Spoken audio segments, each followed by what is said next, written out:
Okay, Chodesh Tov. Chodesh Tov. And this is going to be the Shiur before Shavuos. Next week it won't be on because it's Shavuos, so we're going to have to get a double portion in tonight. I thought an interesting topic, which is kind of always hovering in the background, is the development of Torah, the process, the method to the madness. I want to call it the method to the madness, but it has a bad connotation. But it's not mad. But okay, in any case, but it's always in the background. The whole, if you just turn to if you turn to just like the back page, and you see this whole system. You see this whole system of Torah that is given in a written and an unwritten form, and you have the Tanakh, and you have, which is the written law, and you have on the oral law, which is kept unwritten but written down. Midrashim and brises and Talmud. You have responsa material from the Gaonim. You have halachic works, commentaries on the Gemara. You have the Shulchan Aruch at the bottom there, divides into different categories, and that's just like the main ones. That's just keeps going. And we quote from all of them, all around, all the time. But what's the whole process? So we're going to hopefully have a bit of a privy into that. I'm not sure how long this.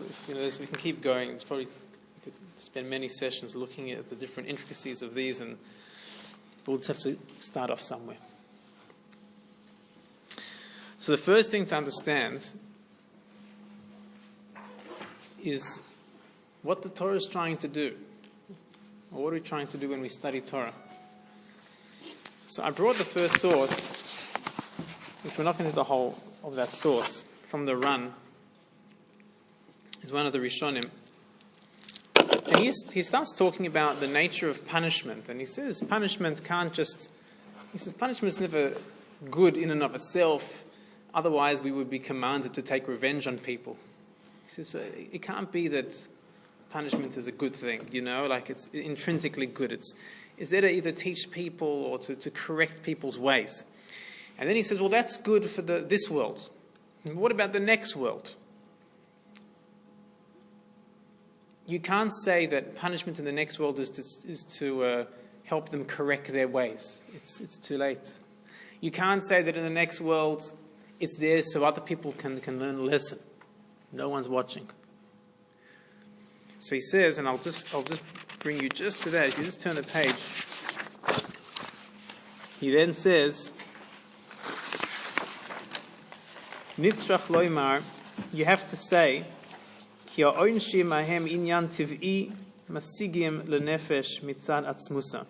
punishment is that thing that reaches a person intrinsically, in and of itself. When a person created, they did things that were wrong in this world.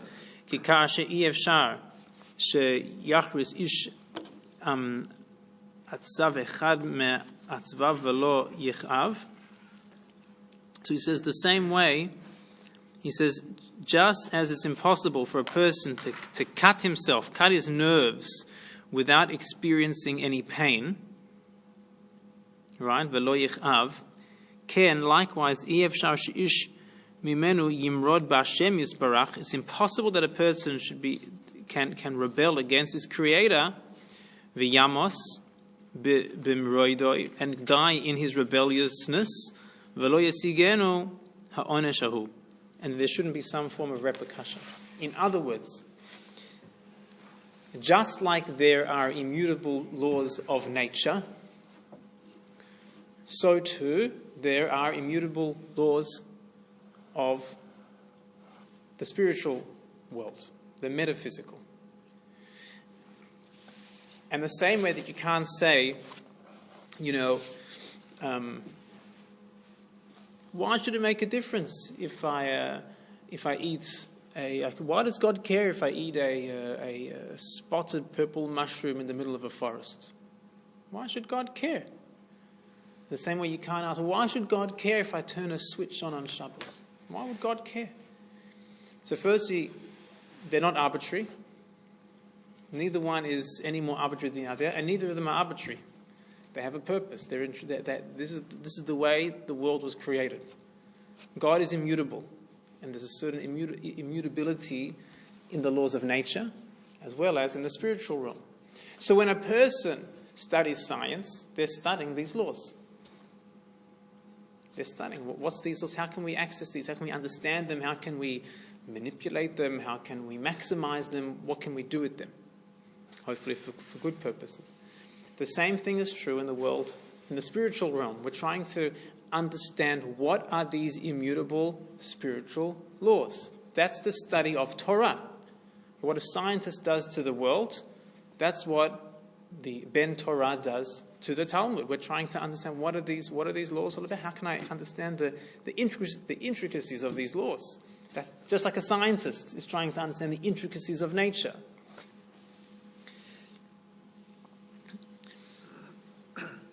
So it's you can really understand now what food is to the body. So spirituality is going to be for the soul. It needs food. It also needs something. It has needs. And the study of Torah is trying to plummet that and trying to understand that. So where does this all begin? So as we're coming up to Shavuos, and we get the Torah, so what exactly, we know Hashem gave the first 2 commandments to the whole of the nation. I am Hashem, your God, that took you out of the land of Egypt. There shall be no other gods before me. These 2 were given to the whole of the nation. Roughly 3.5 million people. That was the whole nation. The Jewish people said, too much, too intense. And the Jewish people heard one more thing from God. Moshe, come receive the rest. Okay? It was at that point, it's exactly at that point that's where Moshe got his rubber stamp. That's how we know that Moshe is the undisputedly true prophet of all time. Not because he approached Pharaoh, not because he was a medium to bring about the plagues, not because he splits the sea, not because he causes the man to fall, not because of anything else, not because he brought us to Mount Sinai, not because he brought us up to the borders of the land of Israel, but because God said, Moshe, come get the rest. That's it. You've got a divine stamp. What more? That's it. You don't need anything else. Okay, that's his approbation.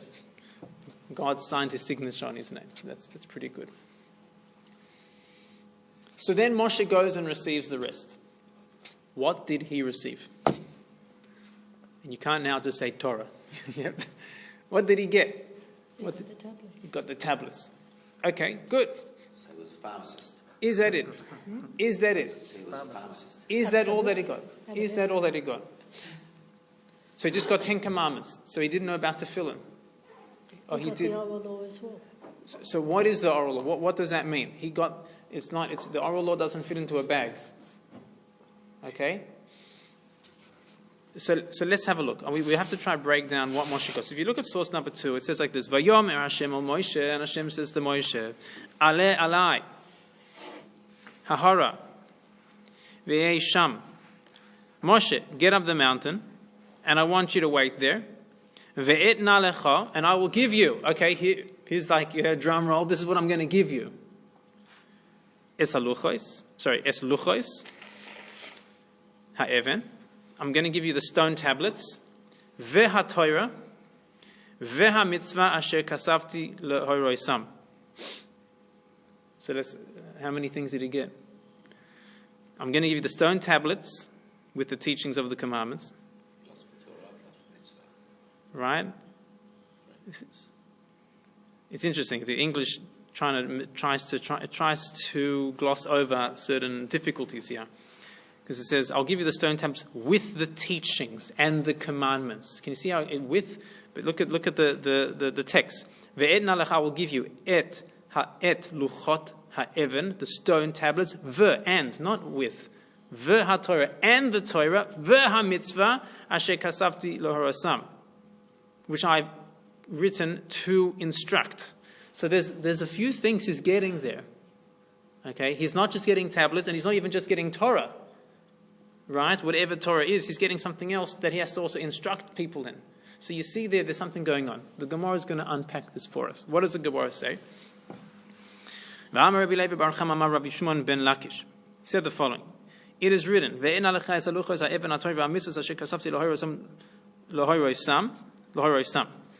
that's the pasuk, that's the quote. Let's break it down.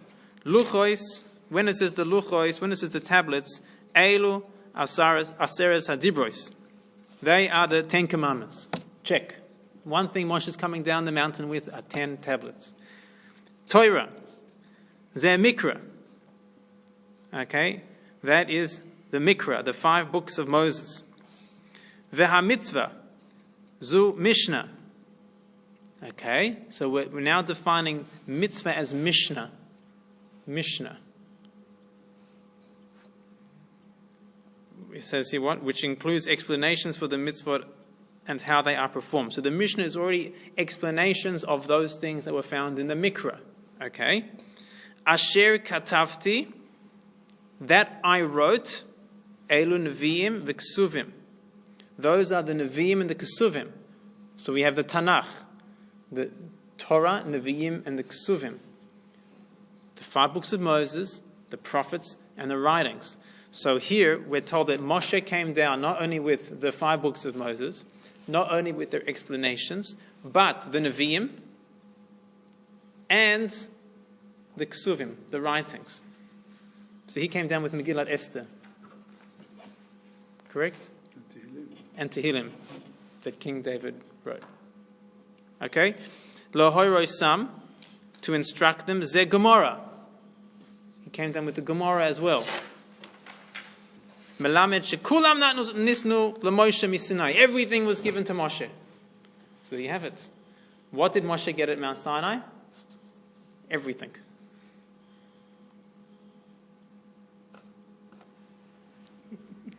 Everything that he got is great, but there have been fences around since then. He even got that. He got that as well.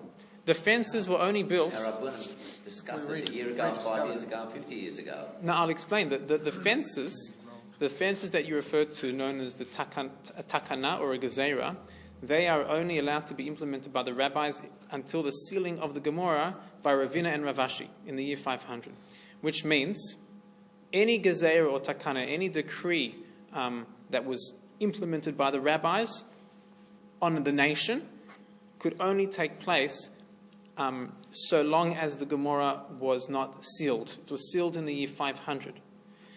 That being said, it means that we're told here that Moshe also received the Gemara. That's what it says here. He received Lohoroi Sam, even the Gemara. So even those decrees that they made in the Gemara, Moshe received them as well. Okay. Since what then, about those that were done 10 years ago, 50 years ago? Which one? Name it. Oh, numerous. Not one. Okay, we'll have to come back to your Not one? Not one. There's nothing that's binding on the whole. There's decrees. We have to define. There's a lot of different terminology here, but a takana and a gezerah, in those things, they're not. That stopped with the sealing of the Gemara. There could be. We have to explore.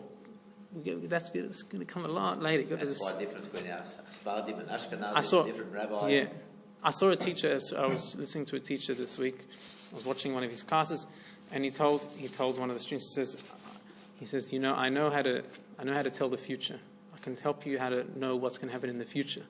And the students were intrigued. He says, you just have to wait. Okay, so the famous Gezerah of Rabbeinu Gershon. Okay, and was that accepted by the Sephardim? No. Okay. Right. He made 3 decrees, but that was for the Ashkenazi world, which, in other words, it was localized, meaning it was localized to the Jews of the Rhineland, or wherever he was. Were there Ashkenazi and Sephardim at this time? Rabbeinu Gershom is a Rishon. But was there that division? Well, they were living in different places. You have Jews who moved to the Rhineland already at the destruction of the first temple. We have, a tradition they already went there for sure after the destruction of the second temple. But we have tradition that they were there. Spartan were just from the time of expulsion from Spain. Well, but you have Jews who are after the destruction of the first temple. They're in Babylon and they stay there. They stay in Persia, they stay in these countries. And you have Jews who went as far as the Rhineland, and they're developing their own traditions and customs. So, later on the Sephardim are going to, again, because of the, we'll get there. It's a big topic with a lot of different branches. We'll try to build it up. So just, the Gemara seems to say that Moshe receives everything, which is troubling. It's difficult. You can ask there's many questions you can ask in different ways. But for example, if Moshe got the Torah and it says, and Moshe is not allowed to enter the land of Israel because he hit the rock. So if you can already read what's happening in the future, so just don't hit the rock. Why is he going to send? If he knows sending the spies is going to lead to a terrible national tragedy, so just read ahead, Moshe. Did he not read ahead? He got it, but he didn't read ahead. He ignored it. What happened? He received it, but he didn't listen to it. It's very awkward how you understand what exactly is going on. So, like any piece of midrash, we need to start digging. Okay, we have Agadah. Agadah is defined as anything that is not halachic in nature.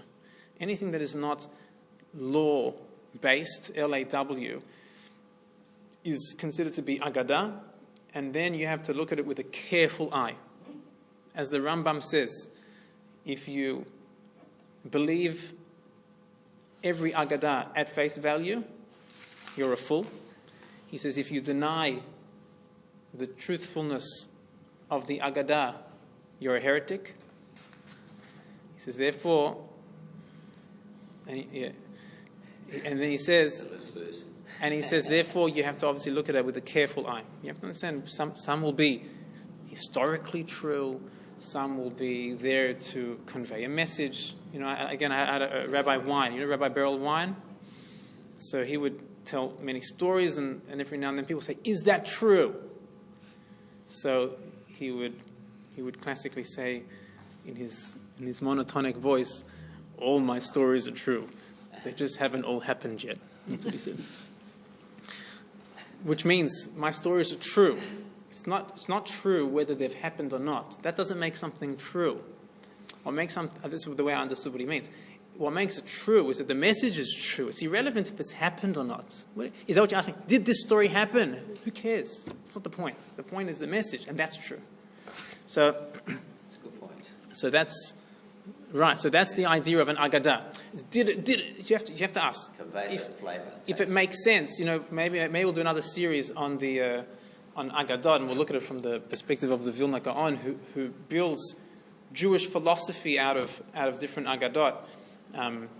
You have some wild ones of rabbis who are on a ship and they go to an island, and the island turns out to be like a gigantic fish, and so you have to understand what's going on there. So maybe another time we'll look at that series. In any case,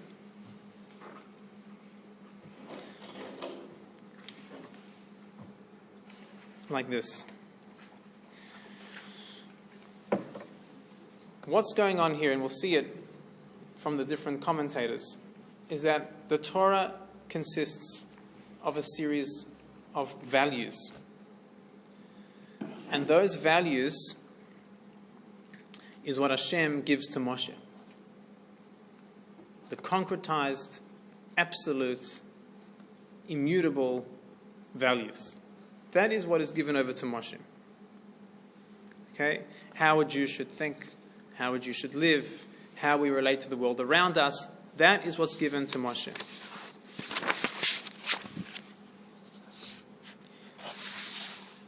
If you have a look at source number 4, you have here the Rambam.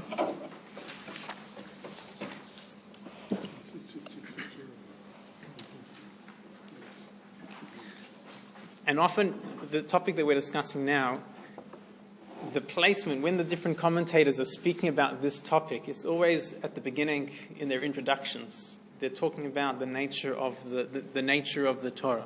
Okay?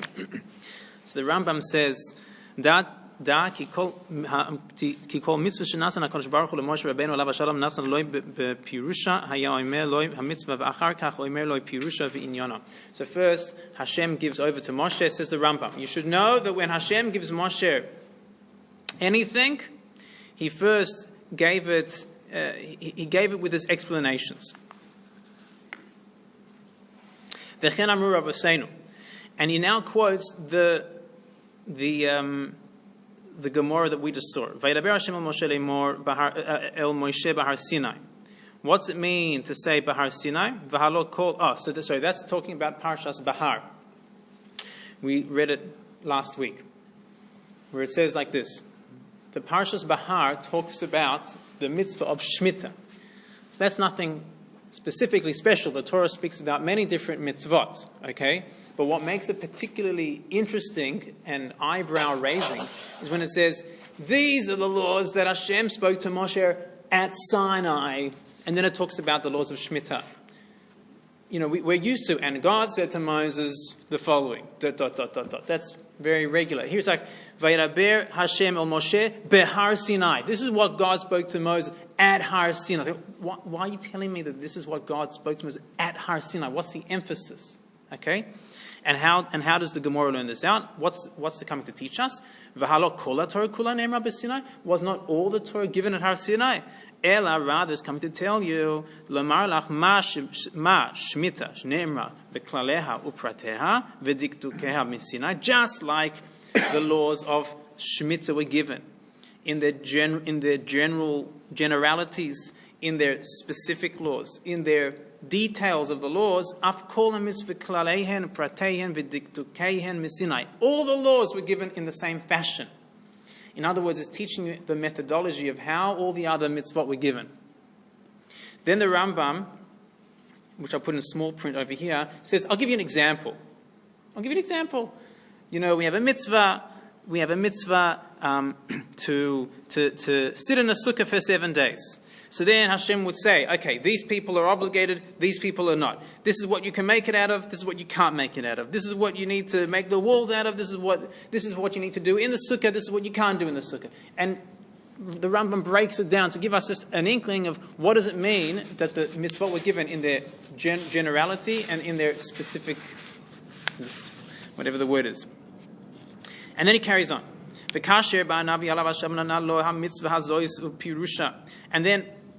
then Moshe came and he gives this mitzvah over. And then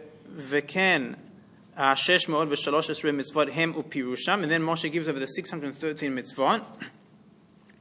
And he gives it over according to the written law and according to the what he received, all the different details. Okay. It's quite a miraculous achievement. Well, that's what's no.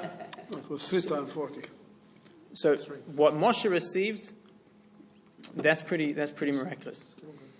But then that gets given over to the nation over the 40 years. So the 40 years was one big Beit Midrash experience. Right, where everything's taken care of. Your clothes, your food. Hundreds of years before it was written down. Right, I guess they didn't have all the other things they have to remember.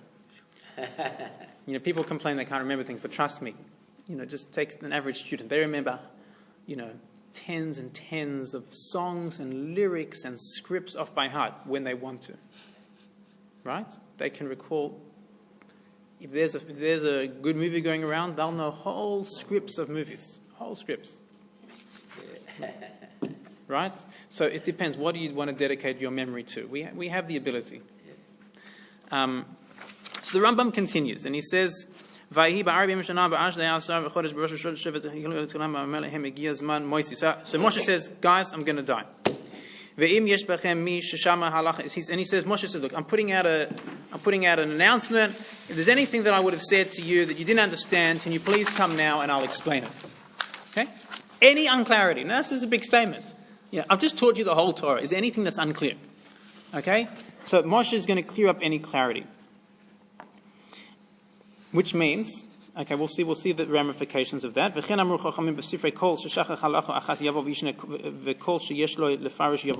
other words, anyone that's thought they forgot something that I told them, I guess people are coming to resolve difficulties with Moshe. So he says, look, guys, over the time I've been with you, okay, you may have forgotten something I told you, so please come back to me and I'll clarify it. So everyone's going to be clear in what they heard from Moshe. So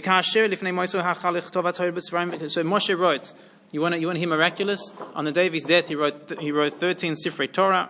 Okay, he gave it to everybody. He wrote, right, v'nasan sefer lechol shevet b'sheves l'nalig bo l'leches b'chul koisav b'sefer hayud gimel. V'leches u'b'chul koisav v'asefer hayud gimel nitnus l'leviyim v'amar lehem l'kuach es sefer Torah zois. Okay, I'm now looking at number 24. The kasher meis, when Moshe died. אחר שהנחל יהושע מה שנאצל עליו מן הפירוש והחכמים והסבוינן בו יהושע ואנשי דורו וכל מה שקיבל ממשה הוא או אחד מן הזקנים אין לדבר עליו ולא נפלה בו מחלוקת. Anything that Moshe gave over, there was never any dispute about it. It was crystal clear. Okay, ומי שלא שמע בו בפירוש. What about something that wasn't heard explicitly from Moshe? What about things that were not heard from Moshe? Okay, not everything was discussed. Everything that was discussed was clear, crystal clear. What about those things that weren't discussed? Mina inyanim mistagrim mehem hoitzi dinim besvarois b'midois hashloshos asra hanasuna al har Sinai she'al Torah nidreshes behem. Those things that were not given explicitly by Moshe, those things were now to be derived through logic and the 13 principles of all these to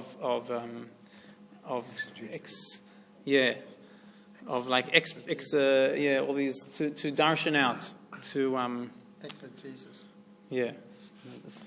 I don't know, right, to expound on. That's the word I'm looking for. 13 principles, 13 tools that were allowed to be used. Okay. Very specific tools that you need to know how to use. Okay, so for example, things like a gezerah shava, certain words, okay, that are parallel between two verses in the Torah. We can now learn out. We can, so to speak, create a portal between these two ideas, and we can now transfer laws. Okay, so for example, if it says 7 days by Pesach and 7 days by Sukkot, and there's a tradition that these two words are linked, the 7 here and the 7 here, we can now learn out laws about the first days of Pesach to the laws of the first days of Sukkot, and vice versa. We can learn from Sukkot now to Pesach because we've created this link, this portal between the two. And there are many of them, many, like hundreds of these. This is one type of a tool. We actually say them in davening just before Psukei Zimra. Okay? There is debate how exactly to use these tools, but we have these tools, and you have to be proficient in their usage. So short of what Moshe told us, we had to use logic, and we had to use these tools only. That's it. But you see, logic does play a part there, which is very important. Based on what the Rambam told us. The Rambam told us not everything was given to Moshe. Correct? He said the general rules, the details, but the Rambam never mentions all the Mishnah, all the Gemara, the whole Tanakh. Correct? And in fact, if you look at source number 5, it says there, V'chi, this is a midrash, V'chi kol ha-Torah lamad Moshe. Is it possible that Moshe learned the whole Torah? Ksiv, but it's written. But it's written in the Torah. Arukka me'eretz midah urchava mini yom. It's wider. It's longer than the earth. It's wider than the sea. The Torah is vast. It's infinitely vast. How ula arba'im yom lamada Moshe? Like you said, in 40 days he learned that. Says the Gemara, no. Ele klalim limdahu HaKadosh Baruch Hu LaMoshe. That rather Hashem gave him the general rules. So we're already seeing here a bit formula. Give him a formula. He told him, we see he told him generalities, he told him specifics for the mitzvot, and he gave him tools in order to expound the rest. But it's all to a plan. What's that? It's all set to a fixed plan. That's an interesting, I'll leave it as a question. Meaning, is the end product already known or not? Yes. I'll leave it as, you're saying yes, you're answering the question. I'm going to leave it as a question because that's an interesting question. Okay, you look at the next source from Megillah, it seems to say different again than what we just said. Va'amar Rabbi Chia bar Abba amar Rabbi Yochanan. Why does it say, Va'aleihem kachol advim asher diber Hashem imachem bahar? Why does it say in the Pasuk, why does it say, and the quote is, okay, and Hashem delivered me 2 tablets of stone, written with them the finger of God, and on them was written according to all the words which the Lord spoke with you in the mountain. Melamed, to teach us, Shahar Uhu HaKadosh Baruch Hu LeMoshe Dikdukei Torah v'Dikdukei Sofrim. He showed him the details of the Torah and the details of all those scribes, I guess all those leaders afterwards. Umash Sofrim Asidim Lechadesh Umaininu Mikra Megillah. That Moshe actually got. Okay, the way this is normally expressed is that even that which the student in the Beit Midrash will say, oh, I just had a new idea. I just had a novel insight into this piece of Torah. Moshe got that as well at Har Sinai. That's what it means. Even that which, Umash Soishim Asidim Lechadesh, even that which in the future people will think of, even that Moshe received the signs. How do we balance these Gemaras? The accountant would go crazy here. On the one hand, you're telling me he received everything, and then you're telling me he didn't receive everything. It seems to be a stira, okay? A stira in the Gemara. So that's to explain how is it that the Megillah is part of our Masorah, because the Megillah came after Har Sinai. That doesn't have to justify why the Megillah is part of the Masorah, because the Tanakh, the whole Nach comes after Moshe, right? Moshe will bring us up to the end of Devarim, and then the book of Yeshua. So why is that part of our Masorah? And the book of, Shoftim and Malachim. No, and but Megillah is the Rabbanan. What does that mean? It's the Rabbanan. It's Mordechai and Esther. They made a takana to read the Megillah. Right, but here is talking about the actual. Does it say? Is it the Megillah or is it the reading of the Megillah? Isn't that the whole purpose of the Ninu Mikra. Right, the reading of the Megillah. In other words, that everything is given. Everything given to Moshe. So the way, source number 7, which I'll just do outside, source number 7 is Tosfos, and Tosfos is trying to understand this question that we're struggling with. Did Moshe get everything, or did he get the general rules and the details, but not every single little tiny thing?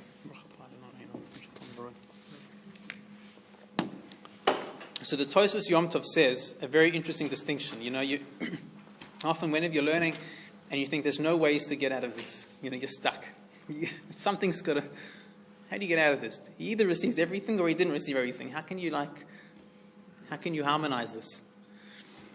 Tosfos Yom Tov says it's not a problem. I'll explain what's going on here. He says there's a difference between what Moshe received to give and what Moshe saw as a prophet. So he says Moshe saw as a prophet everything. That was the vision that he was given. We know, when it talks about, if you look at Rabbi Aryeh Kaplan, he speaks about the nature of prophecy. So often, on the streets, if you think of a prophet, what's a prophet? We think, prophets are there to, tell people the future or tell them repent or God's going to punish you. That's kind of how we see prophets. But the average Navi, that wasn't necessarily what it was all about. A Navi was a person, a man or a woman who had worked on themselves, had made themselves fitting to receive closeness to Hashem, and sometimes the receiving of prophecy was really like Hashem coming close to that person, just revealing Himself to the person, not in order to do that's the purpose, to say, yeah, well done, excellent, and I want to be close to you. You've been living and wanting to be close to me, I want to be close to you. So the prophecy, so to speak, was really an endearment, right? Very much, Vayikra Hashem al Moshe, and Hashem called to Moshe. It's an endearment, right? The same way that Hashem would call to a prophet. Okay, we had an equal amount of men and women prophets. And prophecy lasted from the giving of the Torah all the way up to 1,000 years, up to Mordechai and Esther. Esther was the last of the prophets.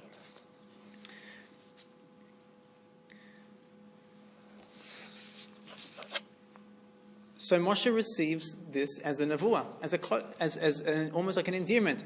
Moshe, you're getting the Torah. Let me show you. I want to show you what this thing is going to look like in the future. I want to show you every single tiny, minuscule detail, even that which a student will think of in the Beit Midrash in 3,000 years' time. I want you to see that. I want you to see where this thing's going to go. Do you have to pass all that on? No. Don't do that. That's not for you to pass on. That's just for you. What you have to pass on, okay, is no small feat in itself, but what you have to pass on are the general rules. You have to pass on the basic details, and you have to give them tools to extrapolate for themselves when they come upon situations that are unknown. Simple as that. Or things that were unresolved, or things that are still unclear. Simple as that. So we've now resolved the problem. We know what Moshe received. We know what Moshe saw. We know what his brief was. His brief was to continue passing on exactly that corpus, what he was charged to pass on, and that's what he did. So how was the Torah transmitted? We now know what was given to Moshe, but how was it transmitted? Okay, so where does the Torah that we learn today, where does it stem from? What did the earlier generations learn? Did David HaMelech learn up? Did he learn the Talmud? Did he learn up Shas and Poskim? What was the nature of Torah learning? So, as we've already said, Moshe received the clear principles, the ideology, the reality, the spiritual reality that was both contained in the written law and passed down from the unwritten law.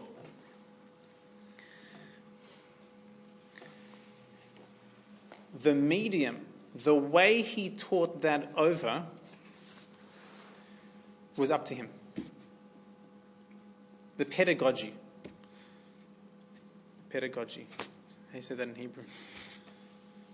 I don't know how to say that. Pedagogy, right. That's right. Right? The way that you teach it, whatever you want. Whatever example will get the message across. You've got value. Here's the value. I want you to teach the value about patience today. Okay, can you teach that? I want you to teach the principle that if I cause damage to you under these circumstances, I'm liable. You need to teach that principle.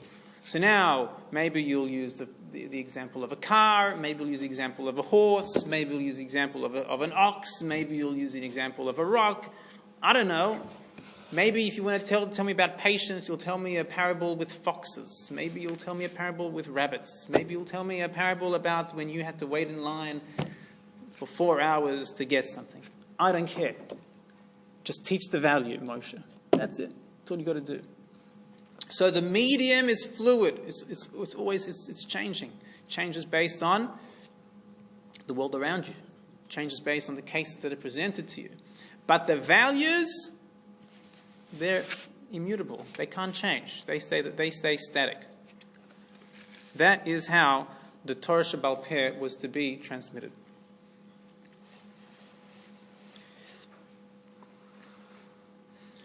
And that has a very interesting ramification. And that is that the words of the oral law, the words of the Mishnah, the words of the Talmud, okay, they weren't held kadosh, or like sacred in and of itself, but only as a way to teach an idea. You're talking about before it was written down? After it's written down. For example, I'll give you an example. About after Rabbi Yehuda Nasi wrote it. Yes. hear how I'm saying it. I'm not saying that it's not a holy book. It's not what I'm saying. I'll explain it by contrast. If a person reads Tehillim, if a person reads the words from the Chumash, okay, the very words are intrinsically holy. If you say those Tehillim, you're activating spiritual realms. You're pulling chains in the cosmos. You're having a ripple effect universally. Okay? What about if you don't understand what you're saying? Who cares? The words themselves, the Torah shebichtav, the written law is intrinsically perfect. That's what God gave. Or through the Navi, through the prophet, through the Nach. But the Torah Shebal Peh, the oral law, was there to convey a value. It's a vehicle. It's a vehicle to convey meaning. It's not intrinsically holy. Again, if I give you an example if I'm teaching you a value about damages and I happen to use an example of a car or I use an example of a horse, does that make a difference? Is it intrinsically important if I'm talking about like a wagon or a motorbike that got damaged? Makes no difference. You just teach the value. The value is important here. So therefore, the whole Torah Shebal Peh, it's only important in as much as you understand it. If you're blindly reading words of the Talmud, you're not learning Torah. Simple as that. If there's no level of clarity, you haven't done anything. You might as well just read a Chinese newspaper. If you're reading the words of the Chumash, you're already doing something, because the words are intrinsically holy. That's what God gave. These words are the words that God gave us. They're intrinsically holy. They're imbued with meaning, like the Tehillim. But not the Torah Shebal Peh. You need to make sure it is conveying its meaning. That's its job. It's a vehicle. Does it mean that you have to understand the principle, or you have to understand every word of it? The way Rabbi Berkowitz, this Shiur is based on something that Rabbi Berkowitz gave over, and I was there. I didn't learn under him for a long time, just a very, very short time. But I remember he was teaching us about this idea of what is considered learning Torah. We all want to be able to learn Torah, but what's called learning Torah, right? So he says, there has to be a level of understanding. A little or a lot, okay, according to your level. But it must be a level of understanding. It could be, okay, I've learned this, I understand this thing, and I'm confused at this point. It doesn't mean that everything is clear. Maybe you can be clear about where your confusion is. Okay? But at least you have a level of clarity. That's remember what we got him down. It's a level of clarity. The more, the better. The more you're accessing that value. Right? But you have to be accessing some level of clarity. And that's why the Torah Shebal Peh was meant to be oral. And was not meant to be put down in writing. Because the moment you put it down in writing, what have you done? You've frozen the medium. You've frozen the vehicle.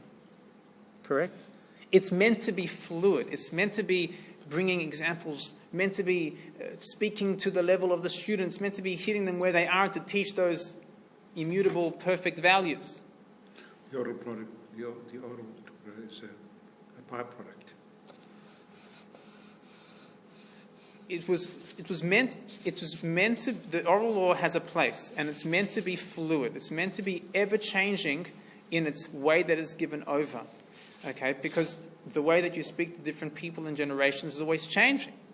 The values stay the same. The problem is, that once it was written down, it lost that flexibility. Okay, and the reason it was written down is because Rabbi Yehuda Hanasi saw that people started having questions on those immutable values and principles. There started to be a dispute rising up in what exactly is that immutable value. So Rabbi said, hold on a second. If people are getting that confused, that's a problem. We can't afford to lose those crystallized values. Oh, but if we write it down, we're going to lose the flexibility of the nature of the Torah Shebaal Peh. So now you make that choice. And it was forbidden to write down oral law. Forbidden. It's an Isur. But now you have to make that call. Either we stand to lose those immutable values, or we have to write it down and we have to lose the fluidity of the Torah Shebaal Peh. What do you mean by fluidity?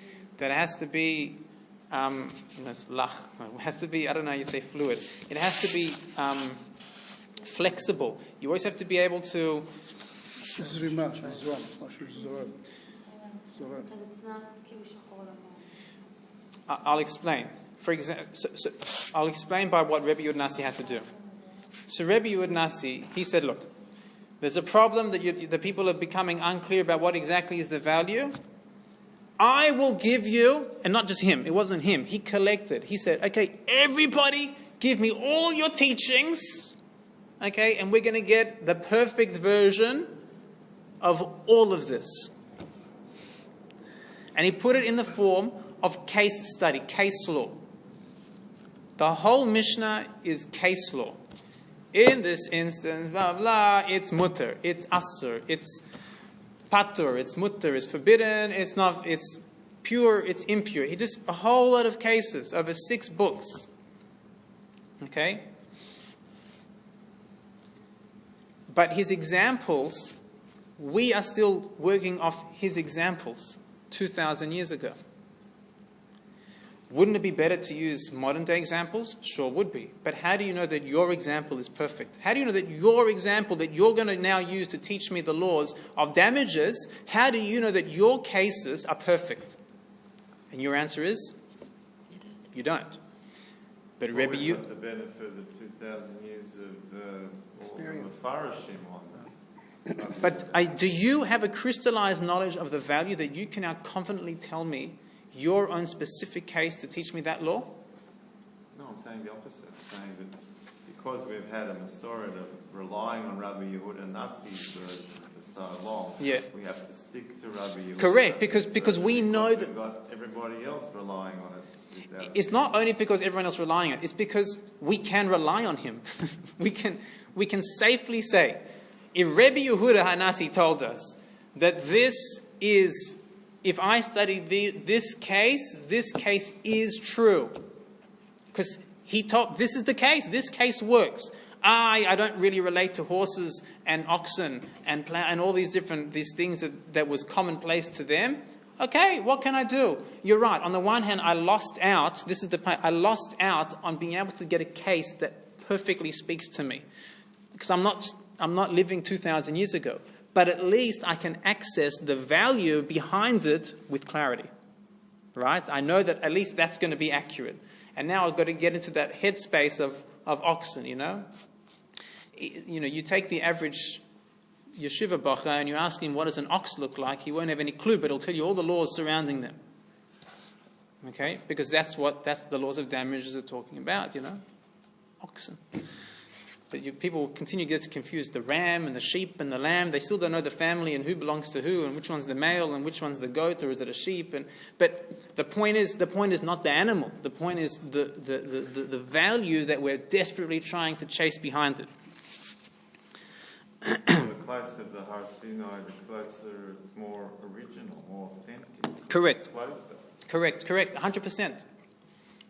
But the chidush here is that he wrote it down. He read, and writing it down was a catch-22. Well, it was, you lost and you gained. You lost the. You forget we had a Holocaust before him. There was the Holocaust. The millions of Jews were being slaughtered by the Romans. Well, he lived at a time that was. He lived at a time of peace. He had this.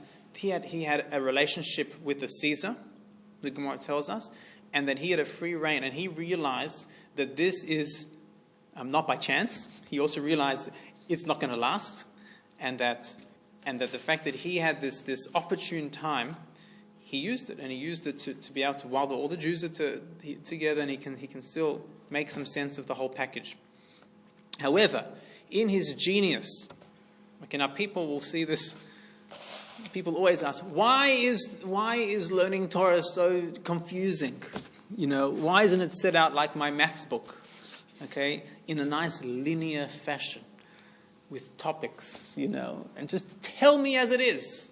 Many times I'll take a story from the Gemara, I'll teach it to the student. Why didn't it just say that at the end?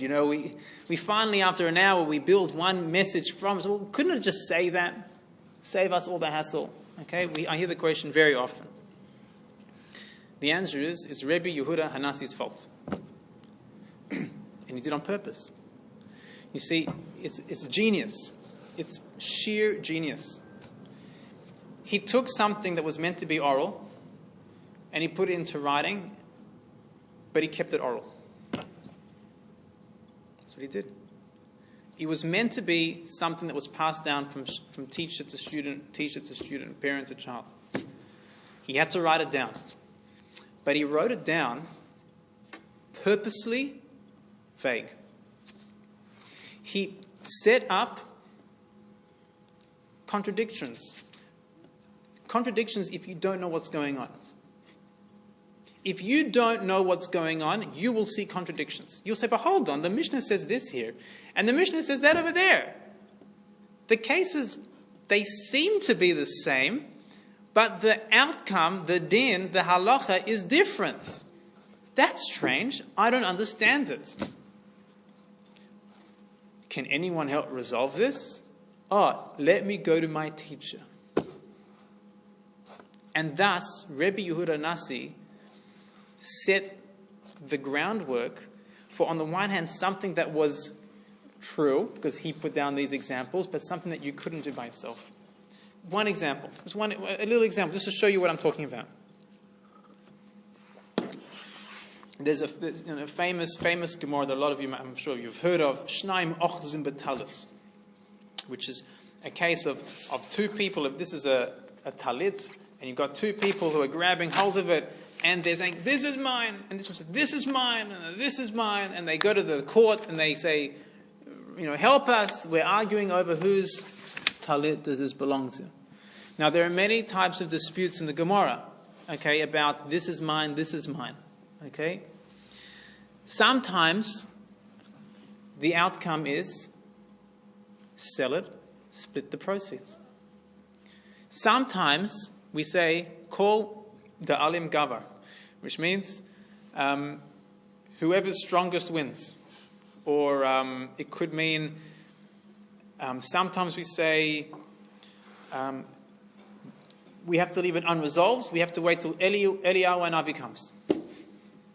Sometimes the court says, I'm not saying anything. Get out of court. Why? Why the difference?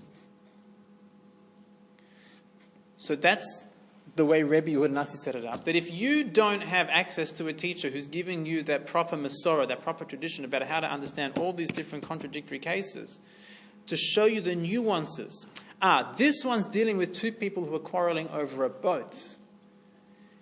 So neither of them is really holding the boat. They're just quarreling over the boat. That's different than two people who are holding a talit. Okay, what about if they're not holding it? All these different nuances will make huge ramifications. But how do you know what it is? You need a teacher. So Rabbi Yehuda Hanassi, in his genius, was able to write it, but keep it oral. And thus, the same thing is going to happen with the writing of the Gemara. It's also written, the Gemara is going to be written down. It's an expansion of the Mishnah, and it's in the form of discussion. And that's how it was codified.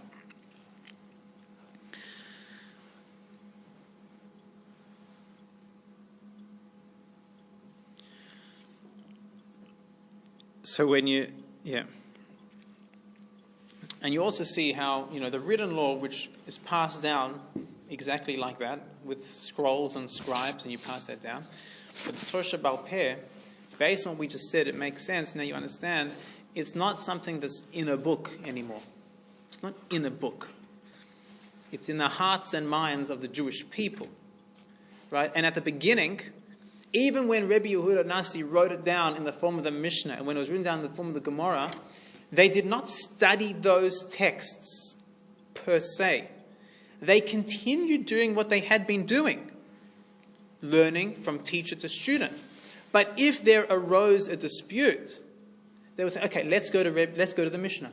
Let's check this out. Because if what I'm saying correct, I'll be able to justify it by here. And I'll show you that what you're saying can't be right based on what Rabbi Yehuda Nasi said over here in the Mishnah, or what it says here in the Gemara. At a later stage in history, when we kind of lost that, we had to study just those texts by themselves. But there was a period of time that even after they were written down, the Masorah, the tradition, was still kept oral, teacher to student, and they just used that as a reference to bolster their position. And that's why the difference between a library and a Beit Midrash. Okay? You always think that the closest thing that the non-Jews have to a Beit Midrash is a library, but they're very different things. They're very different. Google. What's that? Google, yeah. Google. And that is, what's the biggest difference between a library and a Beit Midrash? Library, you have to keep perfectly quiet. You're not allowed to talk, right? Imagine you go to Beit Midrash, please no speaking. It's like a joke. But why is that? Because in a library, one is trying to accumulate knowledge. And when you want to accumulate knowledge... I thought they were trying to organise the shelves neatly. Have to be so quiet. Because they're just trying to get knowledge, got to get knowledge. Right? But if we're trying to clarify the truth, we're trying to understand it, we're trying to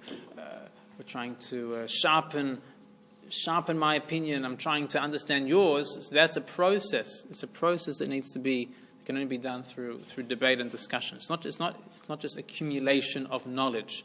It's the analysis, it's the dissection of knowledge, and it's the dissection of the spiritual. We're trying to understand deeply what's going on. So therefore, it's a very lively process.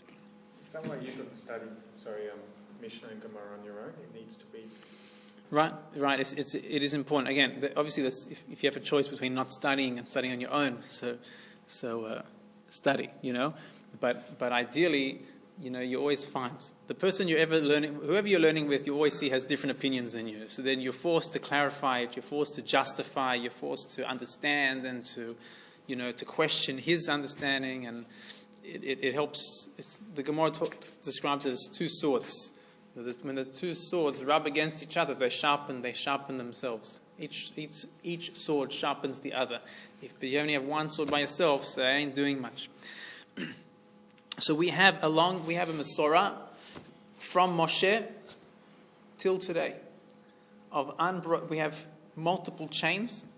Okay, maybe we'll end off here today because we've already reached the hour and I've just started.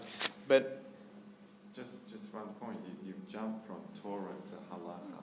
Yeah. It's a world of differences. Well, Halakha is going to be we haven't jumped at all. When Moshe receives the laws, he also receives their practical application.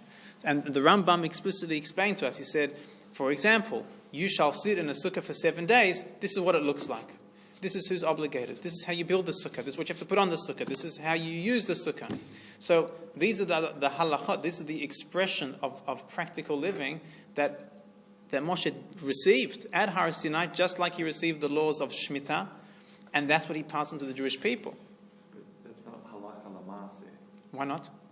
Halakha l'maaseh is something different from what is it? Halakha you learn when you study Torah. Explain. Halakha l'maaseh is what's applicable to you in your particular individual circumstance. Halakha l'maaseh is and that's only for you because your circumstance is unique. Is halakha that you study in the Beit Midrash is general. It's not. The way I would explain halakha l'maaseh, okay. The way I would explain that is that you take this law that you're studying to its end point. In other words, you don't leave it in a position of vagueness, but you've taken it to the point of, okay, I'll give you an example. Meaning, there's korbanot, sacrifices are not practical today. Okay?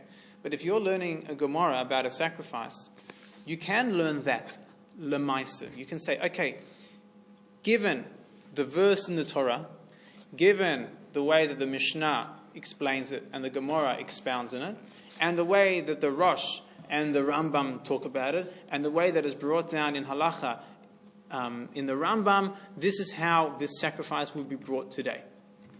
You've now learned Halacha L'maaseh. No, but in your particular case, whether you have to bring a korban in the Bet HaMikdash because, for whatever reason, the halacha requires you to do it. Yeah. The only way you can decide that is by going to a competent halakhic authority.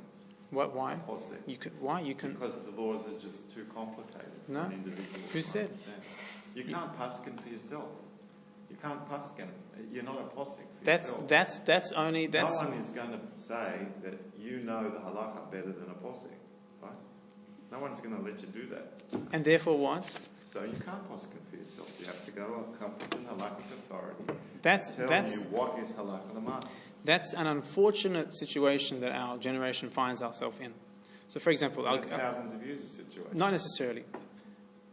You have someone, let's say, like the Mishnah Berurah, the Chafetz Chaim, okay, who took one section of the Shulchan Aruch, okay, it's called the laws of daily living, rather Orach HaChaim section, and he compiled we'll call it a go-to guide, a summation, not just a summation, but trying to take all the disparate ideas and he puts it into this thing called the Mishnah Berurah, okay?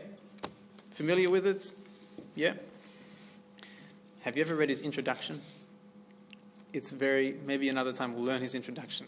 Why he wrote that thing. Okay, it's very famous. The Mishnah Berurah is a very famous text, okay? Why did he write it? When you read his introduction, you feel that he's writing it with tears. He doesn't want to write this thing. He says, why should I have to learn up all the different texts and learn up all the different sources and tell you my final conclusion about what I think you should now practically do? You should do that. That's your job. You're the father of the household, so no, learn up the Gemara, learn up all the poskim, okay, hack it out with your chevrusa, clarify your ideas with your local rabbi, and if your rabbi says, yeah, what you're saying makes sense, so no, you keep it. Paskin for yourself. You're a balabas. Says the Chafetz Chaim, but I looked around, and that's not what people are doing. The milking the cows. Whatever. Or in the morning. And he was also in his shop. Trust me, he was also in his shop. He was in a makolet. He was also selling stuff. Okay, but he's a gaon. We're not on his level. Correct. So we can't poskin for us. So therefore we're end users. Real. No, you're right. We're end users real. For sure. Real. That's why over the last. Can we talk about the majority of Am Yisrael? For sure, and that's why these books are written. We need a posik, right? To know halakha, right? We do. But there's a. I'm not exactly sure what you're saying, but what I'm saying is the halakha l'maaseh we'll never know.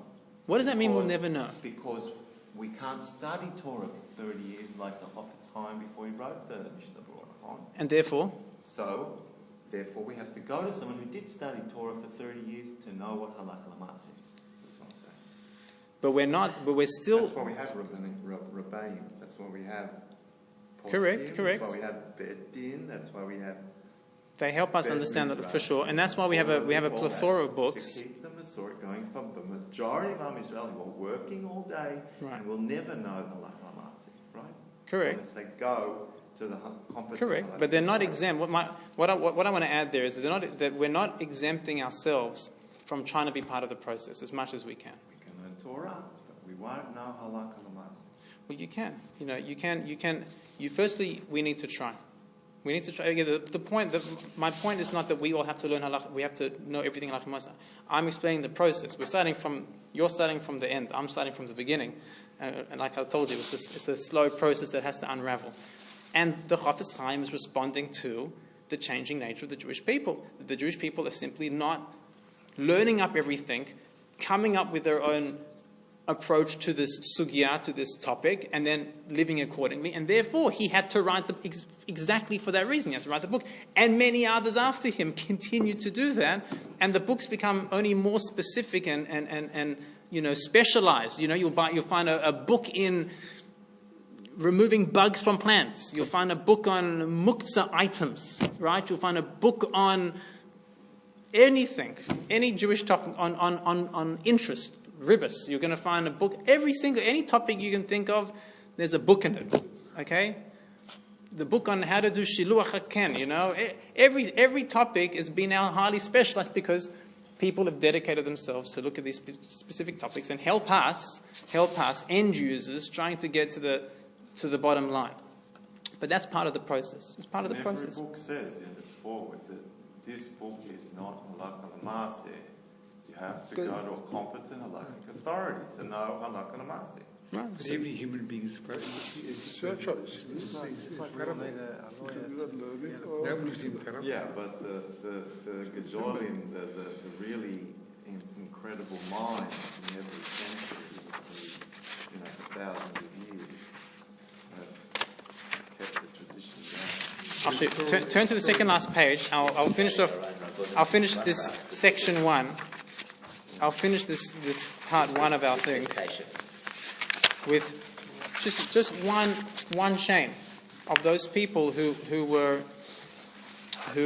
bearing, exactly as you were mentioning, who were carrying that mantle, carrying this burden of knowledge. I don't know what you would call it, a burden, but they're carrying this torch of the Torah Shabbal Peh, and they are the ones who are responsible for its passing on.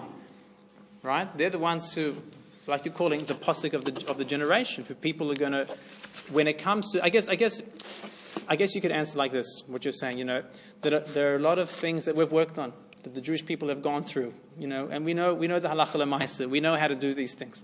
But in every generation, we're going to get, I think this would be a better way of understanding what you're saying, that we know how to make the tzitzis already. We know that to fill. There's some topics we've gone over. We've gone to the poseks. We've learned the sugyas. We've gone through it. And then there are topics that come up every generation that are very complex, that are very difficult, and those things go up the food chain. They go up to the local rabbis. They go up to, and then hopefully your local rabbis have some international rabbis they can call up, and it goes up until some questions go up right to the top of the chain. But you see over here, all I want to point out from this is that we have an unbroken chain of tradition all the way back to Moshe. And it's very significant. And we have Gaonim and Rishonim who never met each other, who wrote down a list as Rishonim. In other words, they're living, the year 500, 1,000, the Gaonim and the Rishonim. They're writing down a list of who their teachers were, what their dates were, all the way back to Moshe. These people who never met, and the lists line up. Okay, so you have Moshe, Yoshua, Pinchas, Eli, Shmuel, David. Okay, you have the Anshe Knesset Hagdolah, the men of the Great Assembly. You have, right before there was the prophets, the Nevi'im. Then you have the Anshe Knesset Hagdolah. You have the period of the Savarayim. You have the Gaonim. You have the Rishonim, both Ashkenazi and Sephardi. You have the period of the Achronim, which takes us all the way up to, if you have a look in that far right column, right, you have the 1516, right, you have the period of the Achronim, we'll call like Rav Yosef Karo, the Bet Yosef, the Ramah. These are the beginning of the Achronim, the end of the Rishonim, all the way till our era. And that's something that is very comforting, knowing that we have an unbroken chain of people who are totally and utterly dedicated to the transmission of these laws that Moshe got from Sinai. And that's phenomenal. We don't have like 1,000-year gap somewhere. It's like, we just don't know what happened. It's very uplifting that this is just one chain of events. It's a big topic. I have to stop. Yeah, I think it's a bit simplistic. I think a lot of the people along the way introduced their ben, because We'll have to see. We'll have to see what was. Choose it. We'll have to see what was the power given to them. What was their brief? What were they incompetent to do? What was their purpose? Okay, we have to explore all these issues. Big topic. I think we have to be continued. Next week is Shavuos, so we're not on. The week after, we'll be back. Around the table. Shkoyach. Thank you. Chag Sameach. Chag Sameach.